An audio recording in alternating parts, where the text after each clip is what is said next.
This is the first lecture in the Carol Becker series. We'll have 3 more after Professor Miles. My name is Isaac Phil. I'm a lecturer here at Syracuse University and a research fellow at the National Institute for Counterterrorism. INSCIT is really honored to host Professor Miles, who is our first speaker in the Becker series. The purpose of the series is to offer an alternate narrative to what's been going on in the Middle East.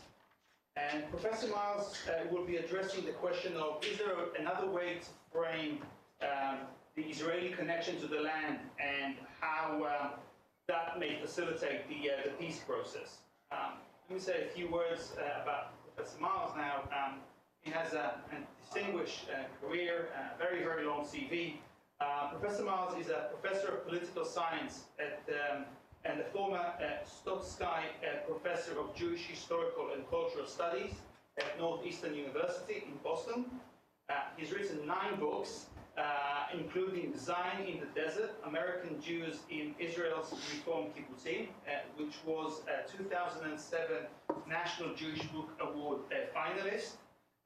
His articles on Israel and have appeared in such journals as Shofar, Midstream, Mideast Journal, which we circulated around. That was his latest one. It was superb.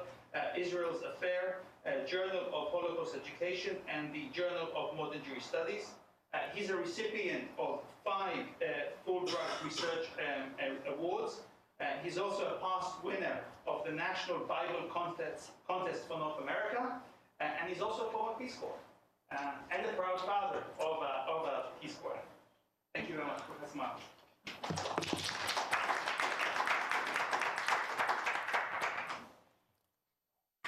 Thank you, Isaac, and to the other organizers of the Becker Series talk. It was a pleasure meeting Professors Elman and Zoli earlier in the day, and I hope to retain contact with all of you. The conception of the current semester's Becker Series was particularly appealing to me.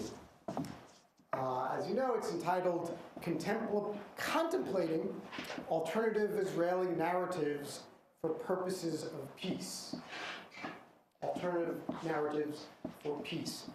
And it poses 2 critical questions. Can Israelis and their neighbors rethink their worldviews in order to envision a Middle East at peace?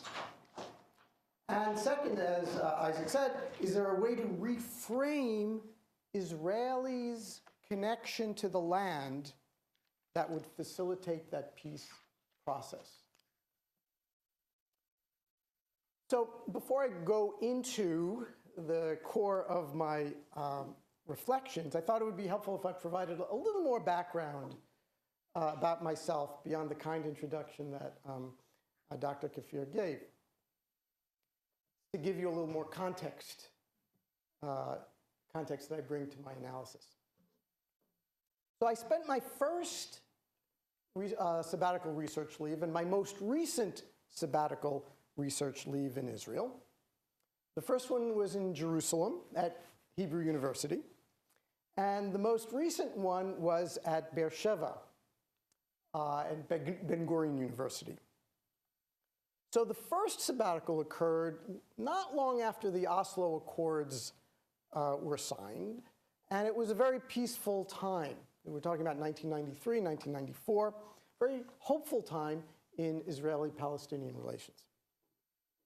And for those of you who know Jerusalem, from my apartment in French Hill, I saw the helicopter that was bringing King Hussein to Jerusalem shortly after his signing of a peace accord between Israel and Jordan. My second sabbatical in Israel, and those of you who are very good at dates, I always need reminders, began, as my passport stamp will show, 2 days before the war with Hamas in Gaza broke out.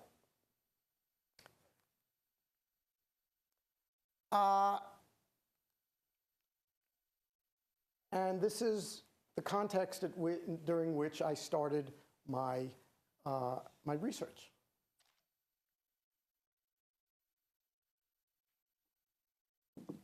It was not a very hopeful time, not a very peaceful time.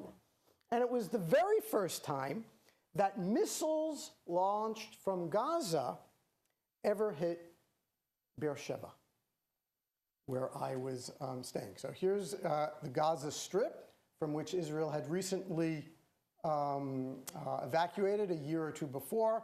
This map actually is a little out of date. And here's Beersheba. So up until that time, missiles were pretty frequently hitting Sderot, right outside of the Gaza Strip, occasionally up here in Ashkelon, even more occasionally in Ashdod, but never since the founding of the history of modern Israel had Beersheba ever been hit by a rocket, be it from Gaza or the West Bank. So from my apartment in Beersheba, and this is another, this is a Google type reference to that geography. This is the apartment that the university gave me during my sabbatical. Not the whole one, I only had one floor. And in that one floor, I had one apartment building. But they never told me where in the apartment building I would need to go in case there was a missile attack. And this is the bomb shelter on my floor. Each floor would have to, but nobody had expected any need for it. And actually, it's a pretty good place. I mean, you had your widescreen flat TV, and it wasn't the worst bomb shelter, not the kind that you would imagine somewhere in a basement. And in fact, I didn't get to use it, and my most memorable bomb alert occurred when I was locked outside of the apartment building because the electricity went off. It was one of those keys that you had to use the electrical system. No electricity, you can't get in. And so I am just old enough to have done in first grade in primary school in New York, some people are nodding, duck and cover exercises. Duck and cover exercises, for those of you born after the 1950s or 60s, is what you would do in case the Soviet Union launched the big one, and we were hit while going to school with a nuclear bomb. And we were taught that if you went under your desk and you crouched, you might survive a nuclear attack. Okay? Now, I had never had to use that technique in my life, except when I was on the sabbatical, and behind this garbage dump, being locked out, I was crouching, and what you don't see were the cats, because usually there are cats near this kind of shelter, near the garbage bin. So all this to say that it was a much different political environment with respect to Middle East peace that I was conducting this most recent sabbatical research compared with my first. And right after one of these attacks, one of the street kids that I was using to do some research, actually, this is where I had to do my research because the schools were closed, right? The country's at war, you don't know where the bombs are going to hit, kids weren't going to school, and they liked, their kids, and this was neat for them to go and try to, as souvenirs, get some of the shells, the shrapnel that had hit their neighborhood. And the kid on the bike is the one who was my guide, basically, and I have a piece of the Grad missile, thanks to him.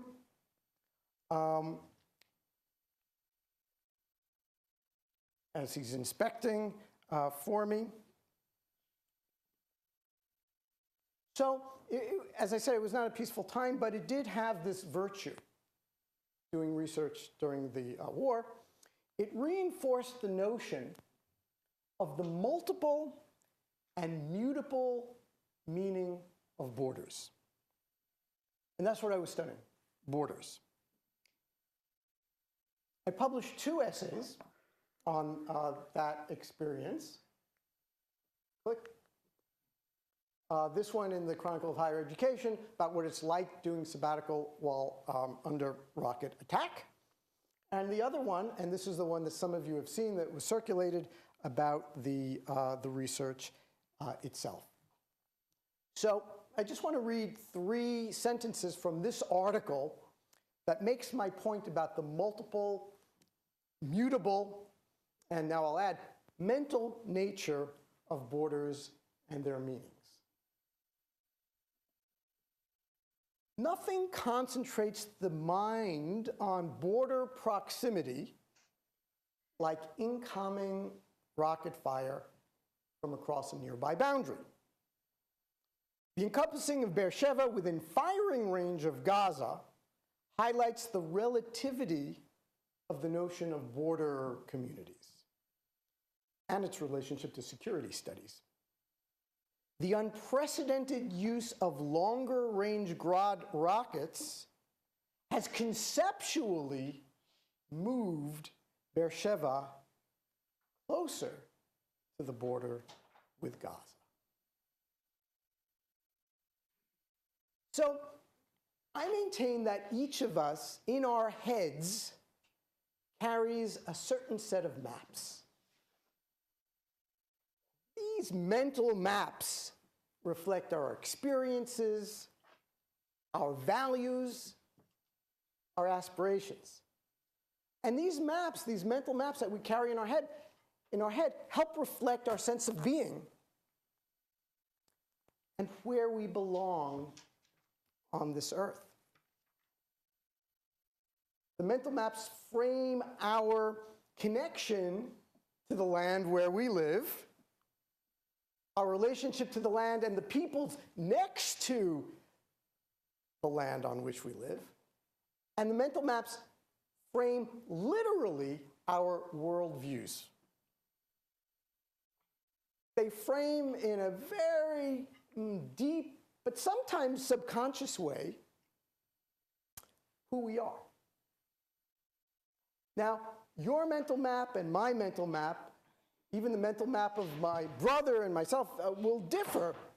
Mental maps of any 2 individuals will differ, but there are such things as collective mental maps. And these collective mental maps are part of what create nationalities, or what Benedict Anderson refers to as imagined communities. But I'm saying that they're not only imagined communities, they're mental images of where we live in relation to our neighbors. So, take the case of the United States. All right? This is the mental map that most of us in this room easily have. It's a huge nation, right? Spans a whole continent. Stable. No border change in, anybody want to take a guess? 166 years. I didn't know that. I had to look it up to make that point here. And how many nations? How many nations border the United States? 2, right? We see it. We see Canada. We have Canada, and we have Mexico. Well, let me go back to my being in the 1st grade and the Cold War and the duck and cover exercise, because in those days and in those circumstances, we were no longer thinking in terms of 2. Whoops, I guess we're going a little fast. There it is.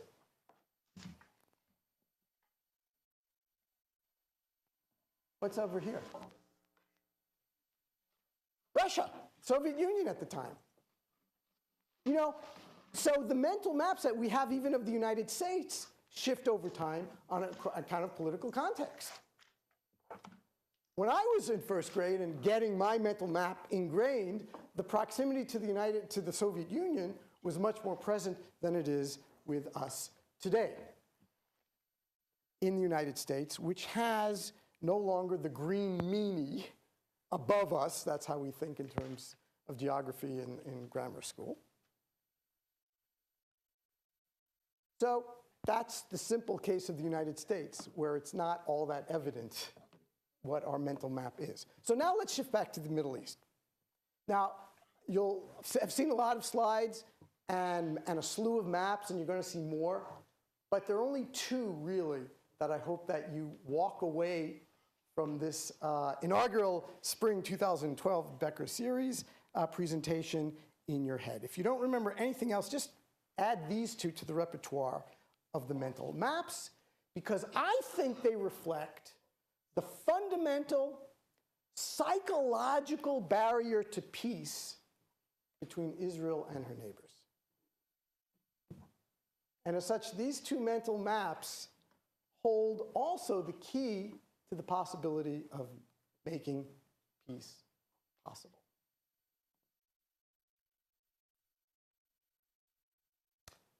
This is the map of the Middle East as per the recently revised official atlas of Israel. This is the Israeli worldview, the nation's mental map of its place in the Middle East. So it's a small sliver of a place Israel is in the Middle East. Wherever you look, to the north, to the south, to the east, to the west, there are Muslim nations that are either hostile or potentially hostile. Israel, from its collective mental map, is encircled, isolated, and spatially marginalized. It is geographically vulnerable. It's compressed within a world region that is vast and hostile. Israel, a small dot in an Arab world. This is the narrative that goes along with the Israeli collective mental map. Palestinians, on the other hand, use a very different scale in their mental mapping. Theirs is a territory, call it a land, a country, whatever you want, that is both encircled and penetrated. It is encircled by one Jewish country whose citizens the Palestinians want to leave, and the blue represents the settlements of Israelis in Palestinian territory. And it is encircled on the other side by one Arab country that it staunchly refuses to be part of. We're talking about Jordan. And it is not only encircled, as I said, but penetrated by the settlements that Israelis are enlarging. So in the Palestinian mental map, it is they who are encircled, vulnerable, and marginalized. Which is the right map? Which of these two maps is telling the truth? Well, both are accurate representations of parts of the world. They differ in scale and focus, but neither map tells the whole truth because no map does. And yet maps frame the reality that make the most sense to us, both individually and collectively. Earlier I said that mental maps reflect who we are, but they also express our sense of fear. The Soviet Union is or is not part of our mental map as Americans. Depends when, depends on your age. These are other representations of the Palestinian mental map, as I explained earlier. But mental maps can and do change, sometimes more rapidly than you'd think.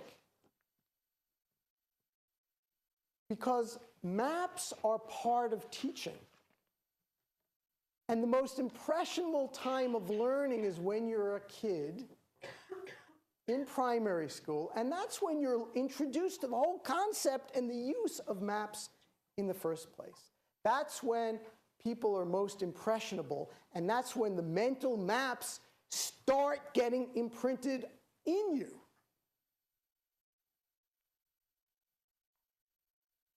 As maps change, representations of reality change. So let me give a subtle illustration here. Now that you've imprinted, right, forever the two maps of how Israel sees itself and how the Palestinians see itself, here again is the current view of Israel in the Middle East.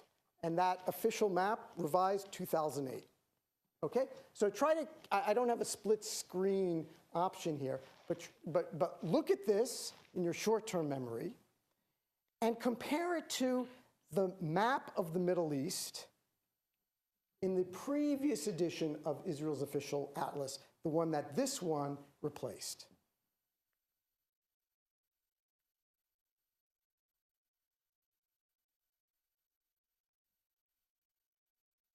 Differences.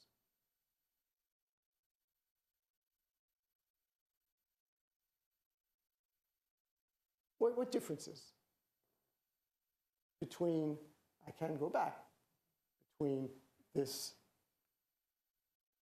the new map, well, I should start with the previous map and the new map, the official map of the Atlas of Israel. Subtle, I did say it's subtle, but I think that messages are conveyed. Yes? Saudi Arabia looks bigger. It looks bigger, so maybe it was the perception that, you know, maybe mapping improved over time, but maybe it's that we see it as such a bigger threat that it's bigger there, and so it's more present. We need to notice it more and see its imposing power. Something like that. Okay. Yes? Israel's more in the center in this one. Yes. Israel is, or to put it in the opposite way, has been decentered in its representation of itself from the previous to the current edition. Okay? What about the scope of the Middle East entirely? Yes? Yes! Parts of Europe. That's right. So Libya, you know, that was a bad call, or maybe not. That Libya is not considered part of the Middle East here, but in any event, the Middle East now is not seen as large as it used to be, and so perhaps not potentially as threatening as it was here.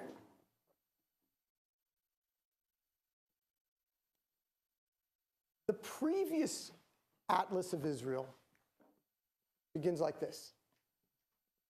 This is the first page, the first map that you see in the official Atlas of Israel.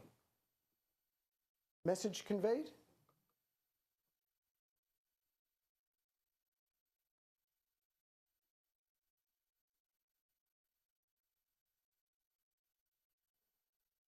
This is not so subtle once I showed you what replaces it now. But anybody want to take a gamble? Well, you're opening up a book. You see this. All right, let's go to the current atlas. You open it up. This is the very first thing you see.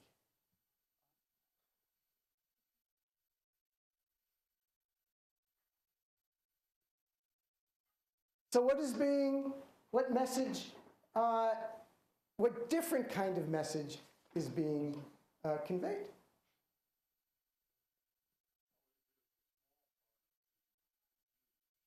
Yeah, practically invisible, at least with my eyes on this screen. So from being right up in front, the first out front, the most important thing that you need to know about, reader, this is the world, beginning with Israel. Now the atlas is, this is the world. Go find Israel.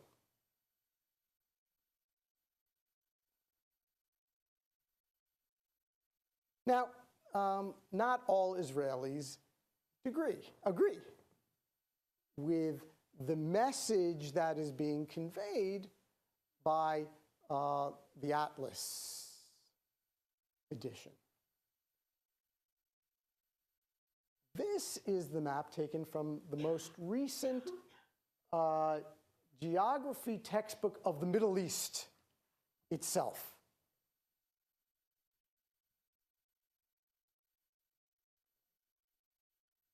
Sorry? There's no Israel. There's practically no Israel. And what, can you compare this? Can you remember the previous Atlas, the Atlas maps? What else would you say about a different perspective?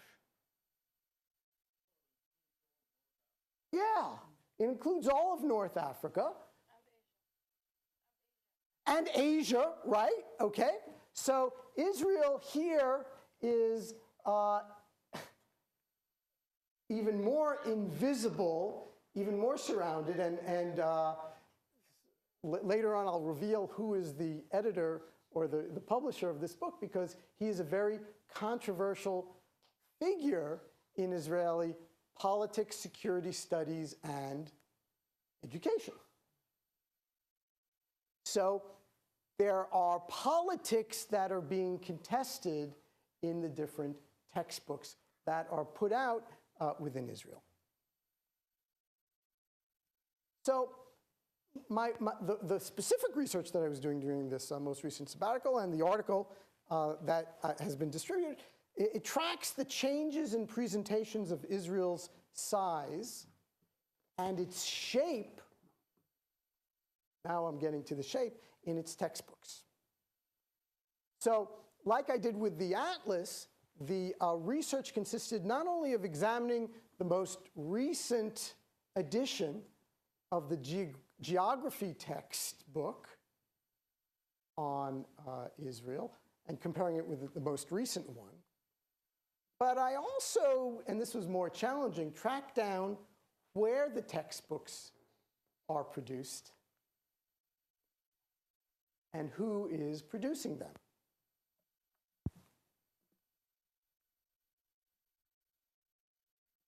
Not high-level politicians, professionals in the field, in this case of geography. This is just the geography unit working on the production of the textbooks for Israel. Former school teachers who have risen up within the ranks, and for them this is a promotion, who come to their task with their own personal and experience. And they, for example, have produced this most recent edition of Israel in the 21st century. Geographic textbook, because geography is the only curriculum in which borders are studied in a systematic way. Now, it's very telling that in the United States, the teaching of geography in public schools and in secondary schools, and we see that, is practically disappeared. Who has had geography? Who in their secondary school? A couple, well, yes, okay. And why is that? Why have, well, I don't want to go there. Maybe in question and answer, why geography has gone the way that it has in the United States. Let me read you the beginning chapter on the unit about borders, okay, in the most recent one.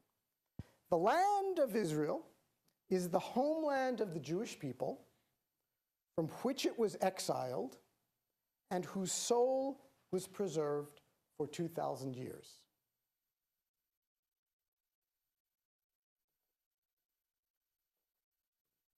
This is the same textbook put out by the same Ministry of Education in Israel for the Arab reading students in the Arab schools. The passage that I just read, not quite the same. There's no mention of a Jewish homeland and exile. There's just this matter-of-fact statement.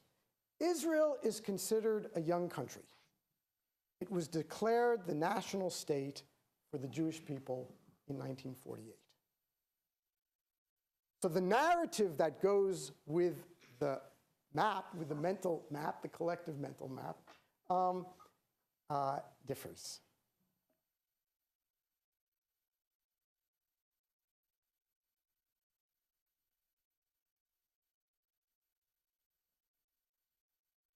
This is the page from which I just read.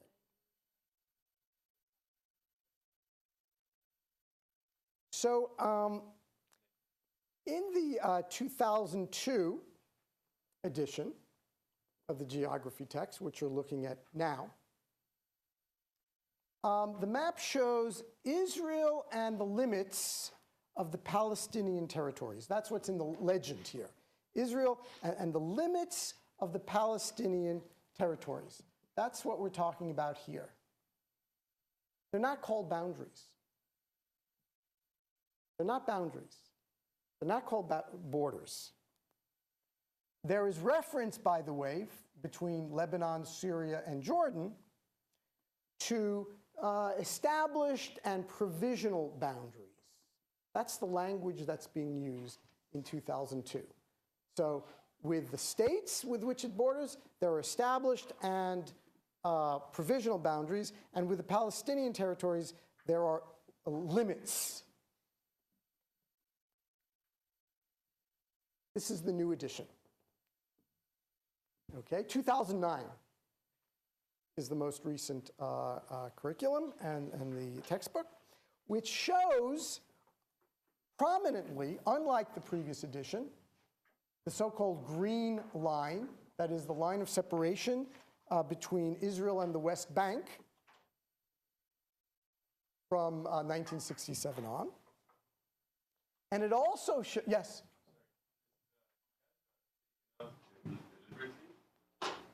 On this particular map, in the scale, I can't say why on the scale that they used. I mean, I didn't take it out. This is the map. This is the reproduction of the map. It's an interesting question. Why is it not on this one, whereas it is in the previous one, right? Okay, I'll take your word for it. Very, very perceptive. So in the current textbook, we have not only the green line, the line of separation between Israel and the West Bank, but it also has the so-called separation fence. Okay? Security wall or barrier that Israel has been setting up since 2002. Thank you. So part of what I'm teasing out of the comparison of the textbooks is that there's an unprecedented politicization of the geography curriculum. I won't go into here the questions that the teachers are invited to raise with their students now, to talk about boundaries and their shiftingness and the relations with their Palestinian neighbors, questions that had been taboo, certainly in the manuals, in the textbooks, up until this 2009 edition. And also, remember how I mentioned earlier the boundaries previously were divided into established and, what did I say, provisional ones? Established and provisional. Right.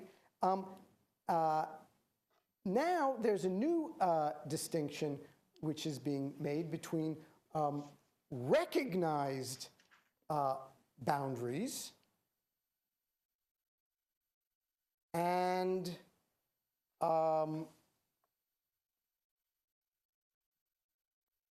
well, let's see, where is it? It's not on this map. Between recognized boundaries and disputed boundaries, let me put it this way. So the way that they're framing the nature of the boundaries with the adjoining states is also being changed.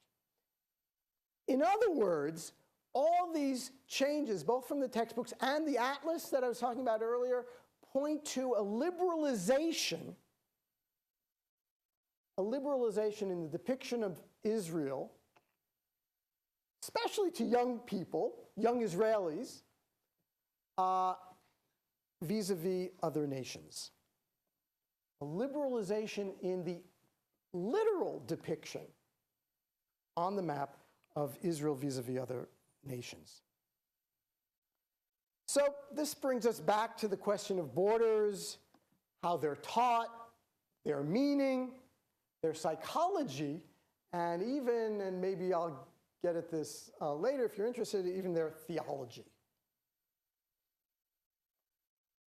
So to get back to, okay, this was the map that I was looking for and referring to, that in the current textbook, here's where those boundaries are defined differently, gvul muskanim, so agreed upon, and temporary ones. So going back to the stability of America's boundaries, okay? Compare this to the fluctuating, and forget about biblical times, all right? Forget about this. Just look at how from 1947 to 1967, beyond 1967, so just within the 60 years, how fundamentally changed has been the shape and the size of that young country's boundaries, how it has become shifting, unstable. What does this mean psychologically?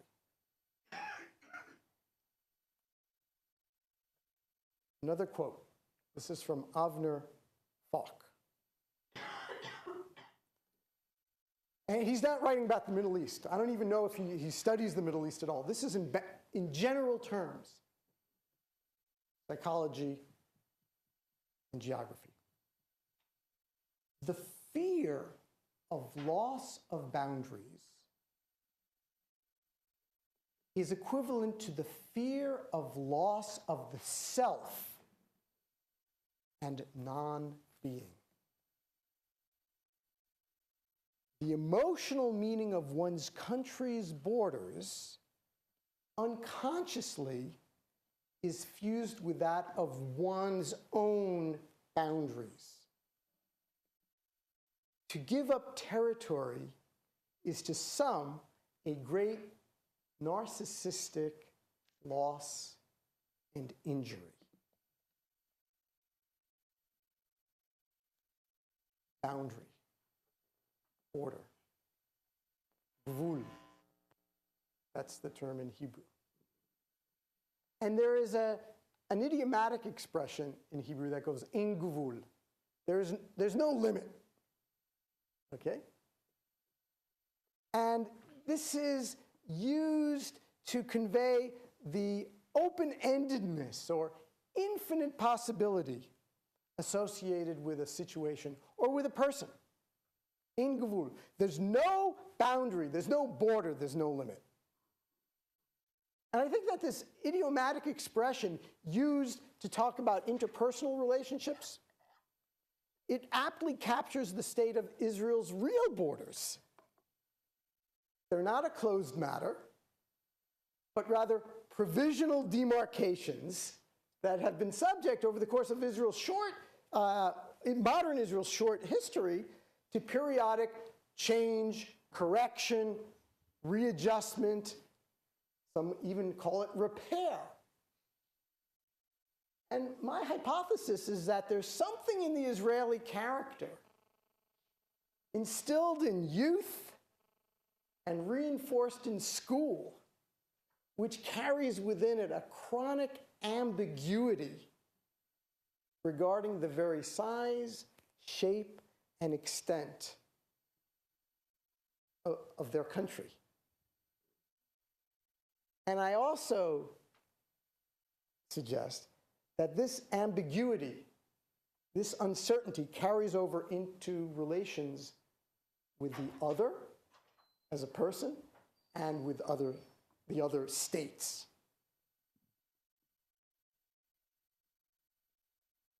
So now I come to the final portion of my prepared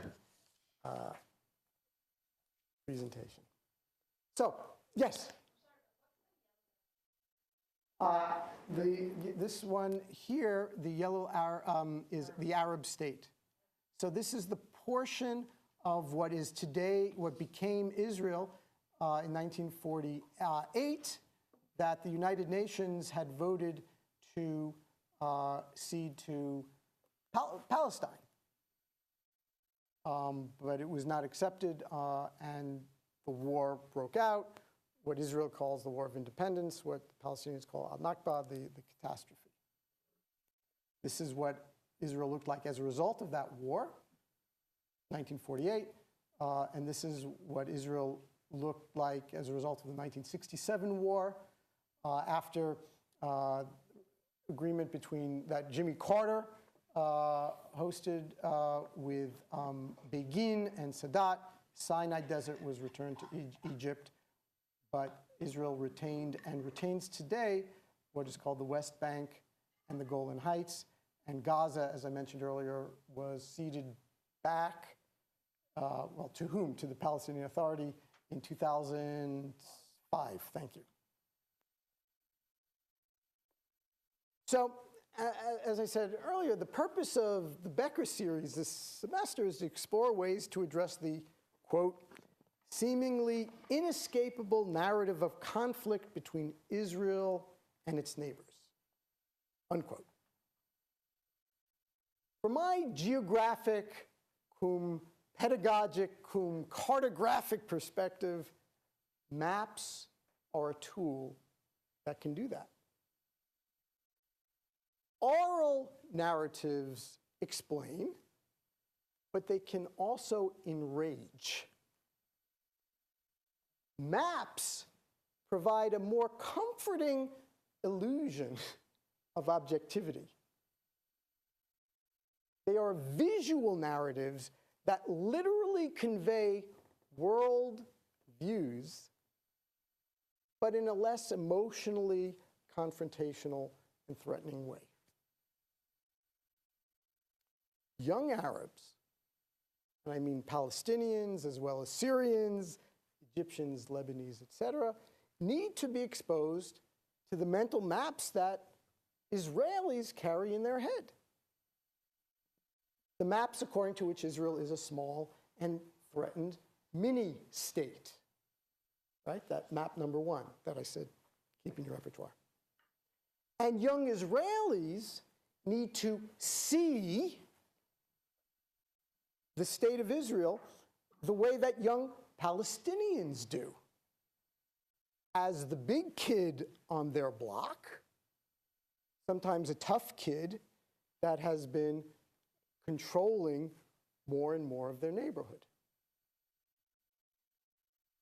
So I'm calling for a mutual curriculum of cognitive empathy that is using both sets of maps to recalibrate visions of a shared environment. In other words, using maps to visually reframe the traditional narratives. And these are some of the two kids who were happy to be missing school because of the war. And my research there, and I didn't invent this, this is already done, I said, draw a map of Israel. Draw a map of Israel. And I was curious to see whether they understood the green line, whether areas that are supposedly have been ceded to the Palestinian Authority on the West Bank are part of their vision of Israel or not.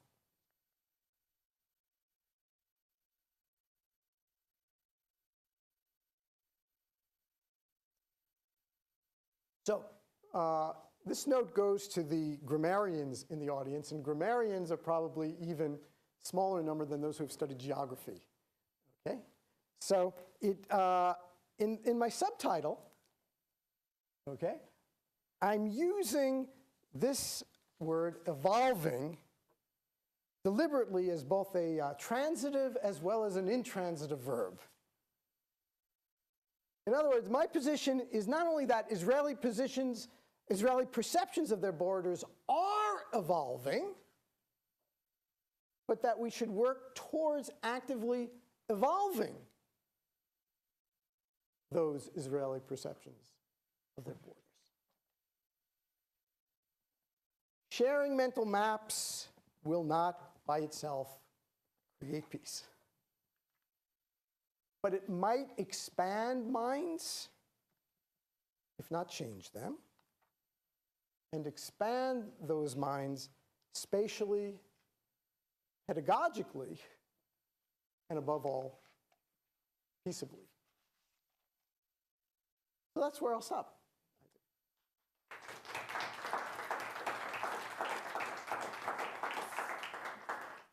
Open the floor for questions. Yeah, what did your young students there, what kind of representation of Israel did they have on their maps? So sort of what you're seeing up here. Okay? They did not carve into their maps what we call, is called either the West Bank, some call Judea, Samaria, or Palestinian Authority. They basically were too young to have gone through any revised curriculum to have the notion of a smaller Israel imprinted in them.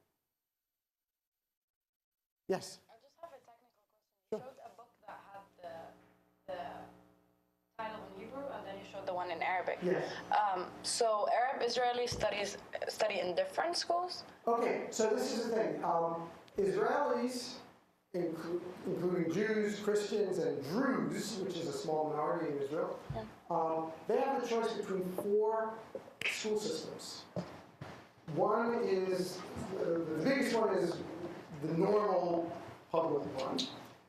The second one is what religious Jewish Israelis can go to, which are state-sponsored religious schools. And then the Arab citizens of Israel can opt to go to schools in their own language, in their own areas, and then they have their textbooks in Arabic. And most of their teachers would be Arab Israelis as well. And the Druze, that small minority, they have their own school system too. Because of the economics of it, the Druze don't have their textbooks translated. Well, no, but they speak Arabic. Yeah, they speak Arabic. So that's not an issue. But it's not as if the Arabs going to schools in Israel are not learning Hebrew as well. They certainly are being exposed to and learning Hebrew. But the ability now to have more textbooks, and you're making me think, I didn't ask, when did they start, at least for the geography curriculum, having an Arabic version of this text? This might be the first one. Yes? Are there a lot of discrepancies between the 2 books? Well, I just honed in on the section dealing with my area, which is the border, but that's really the only political or controversial one that I would imagine. You know, most of it is just spatial geography, topography, this and that. It's only the borders, and this is only one section, but it's the introductory chapter. That's the important thing to understand too, that you have to start with defining the shape and the size of your country. So the very first chapter in a larger text that has natural geography, social geography, all the different types of geography, it's only that first chapter that goes into the potentially politically charged issue of the borders. Are there other differences? I doubt it, but I was sure to get a native Arab speaker to do the translation for me of the Arab one, and I used I went through the Hebrew with an Israeli student or college student to make sure I was getting it all. Yes. At the beginning, you talked about how each side in the Israeli-Palestinian relationship saw themselves in a threatened position, and it first reminded me of the Sri Lankan case where the Tamils are the minority within the island, but in a larger sphere, they are the majority because southern India is Tamil. And so from one perspective, they're a minority, and from the other side, they look like the threatening majority. And in Northern Ireland, you had the same kind of thing. But the Northern Ireland situation is more interesting for this purpose because it really did get transformed so that the ambiguity of being a minority and a majority was built in by introducing the Republic of Ireland in a kind of a more cooperative relationship with England, and so. But that idea of each side in a fight thinking that they are the ones who are the victims and threatened is very widespread. Which is, and the comparison is very apt. Jan Lustig, fellow political scientist, took the 3 case studies, I believe, of Ireland, Israel, and the third was Algeria. I think. Yeah, to do the same, apply the same framework of analysis for conflict diagnosis and prognostication. But what I'm hoping that will happen could be applied in other conflict zones as well. It's not only the Middle East. Yes. Yeah, I can't speak much to the Israeli case, but I was in Georgia for a while, and the Republic of Georgia.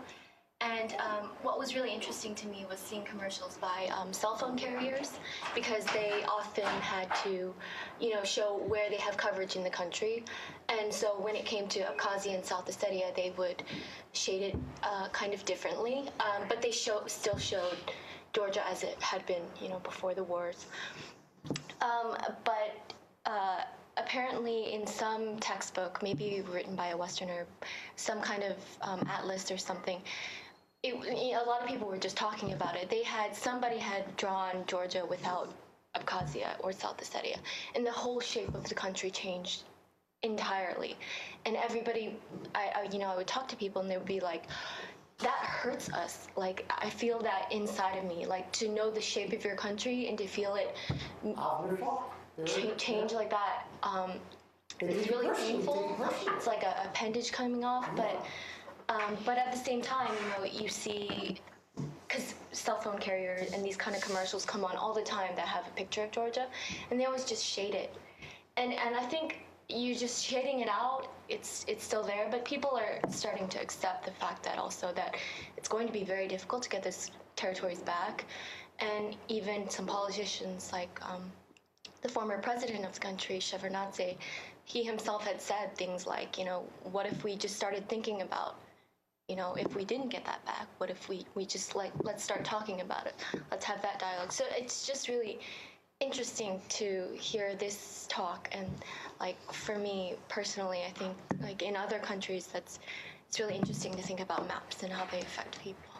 So but I actually did have a question, which is do you guys have cell phone carrier commercials, and what do they show coverage all over the country, or do they black out West Bank and Gaza? Or? Cell phone coverage maps. I don't know. That's a great question. But whatever it is, it would have to be updated because of the competition between cell phone carriers. You know, in the work that I do in Africa, I'm very conscious of this because I work. Is it all right if I do a sidebar on my work on the border between Nigeria and Niger, where I study two border town villages right next to each other, but the cell phone coverage stops at that otherwise invisible colonial imposed line. And so to call one village to the other becomes, you know, which like 8 miles away, becomes an international call at rates that are completely unaffordable given the local economy. And so that does create a new kind of a boundary. You know, the cell phone companies are dividing what the British and French really didn't succeed in doing because they didn't have the infrastructure to actually to seal the boundary. But in a world in which you rely on your cell phone for communications, and that's become sort of a basic human need to talk, that becomes the real boundary. Mary. Well, I want to thank you so much for coming and sharing this terrific piece of research article with us. One of the questions that I had was, what comes first? Changing the maps that lead to changed narratives, or first you have to change the narrative and then you get the revised maps? Because one of the great things about your article is you show just how difficult it has been in the Israeli context to really redraw these maps.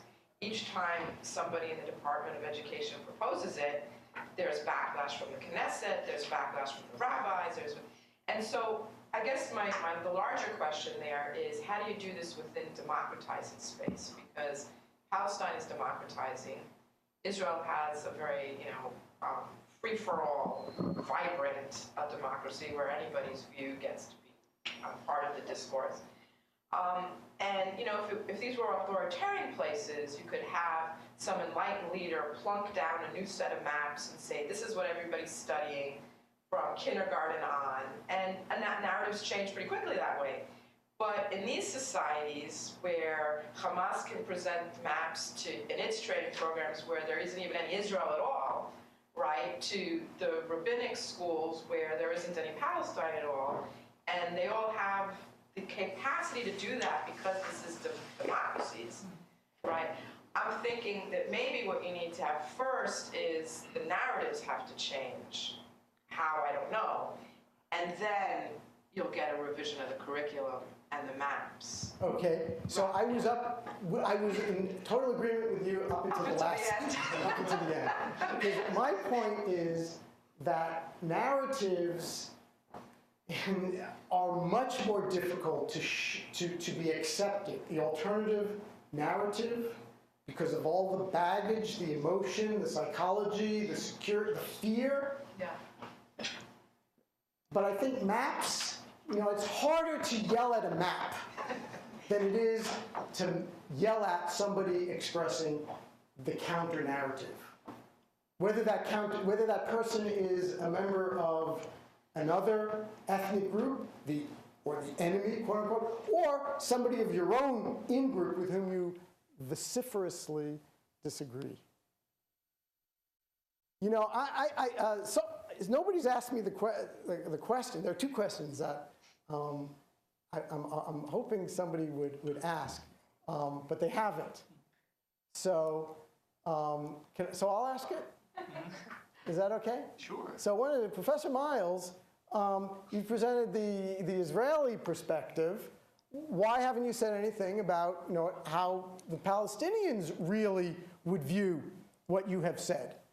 So I'm not going to present the whole thing, but here it is, adapted to the counter narrative of how the Palestinians might present what it is that I was talking about, in which what I do is I focus on that green line, that Israeli roadmaps, and this was the first roadmap that I used when I went to Israel.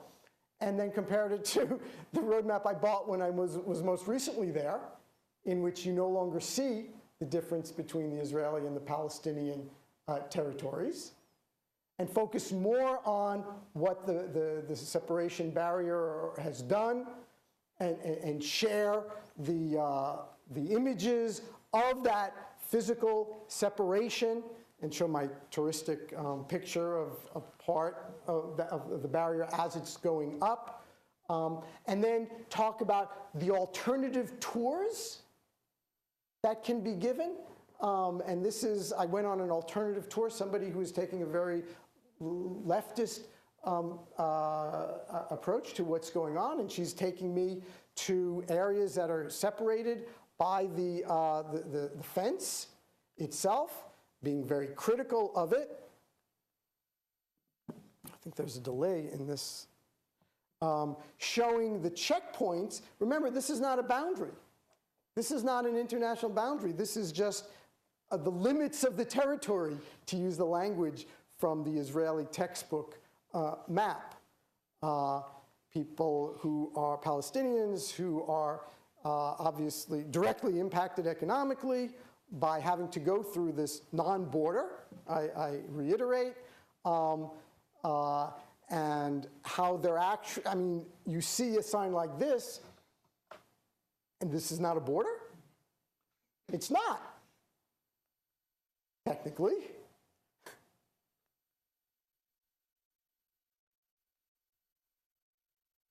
The impact on local herders who need the permission of the Israeli soldiers to open the gate to let them go through with their livestock when they wish.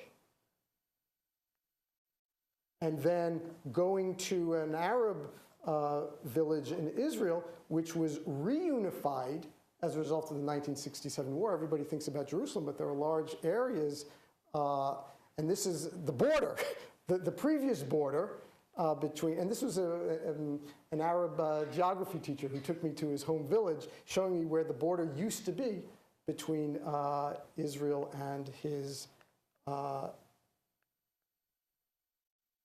what was Jordan previously. There really is a delay on this thing. Okay, sorry, didn't mean to inject myself on the border itself. And this is a view of what used to be another country, taken from the cafe in which we were seated. And then several pictures of the separation, not a boundary, again. And this, so that's my quick alternative view of how you would present the borders and some of the maps that I was talking about.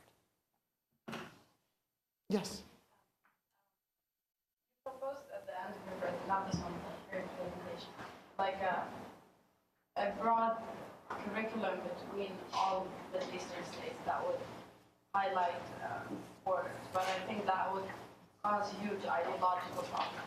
That would cause ideological problems, because I mean, I'm from Lebanon. I've never seen Israel on the map in my geography textbook, obviously, and vice versa. And the borders, like the Golan Heights, is a big thing. But the other thing also is, if you remove then the whole Middle East and just look at this as a Palestinian-Israeli issue, how can you unite? Like, you're proposing the map as a way to solve the problem, but the map is the problem. You know, like, if you go and want to unite a map and bring Palestinian teachers from Palestinian territories and Israeli teachers and want them to draw a unifying map that shows the Palestinians that Israel exists. It's there. Hello, you need to recognize that. And it shows the Israelis at the same time that those are Palestinian territories. You can, like, for example, what are they called? Settlements. For settlement is a word that is approved in Western media, but if you look at the Middle Eastern media, they're called like colonies. Yes. So the whole, like, such a small technical problem would cause the whole map, I think, that goes back to my response to Professor Elman. Because what you're calling it, for me, that's the narrative. That's part of the narrative that becomes so charged. Now, the language that you use in the legend, yeah, is important, okay, but I think it's easier to deal with that than with the whole narrative, and you would start with accepting the visual representation and then go to, well, what are we going to call this? What are we going to call that? Like the difference between provisional and temporary boundaries as opposed to recognized and temporary ones.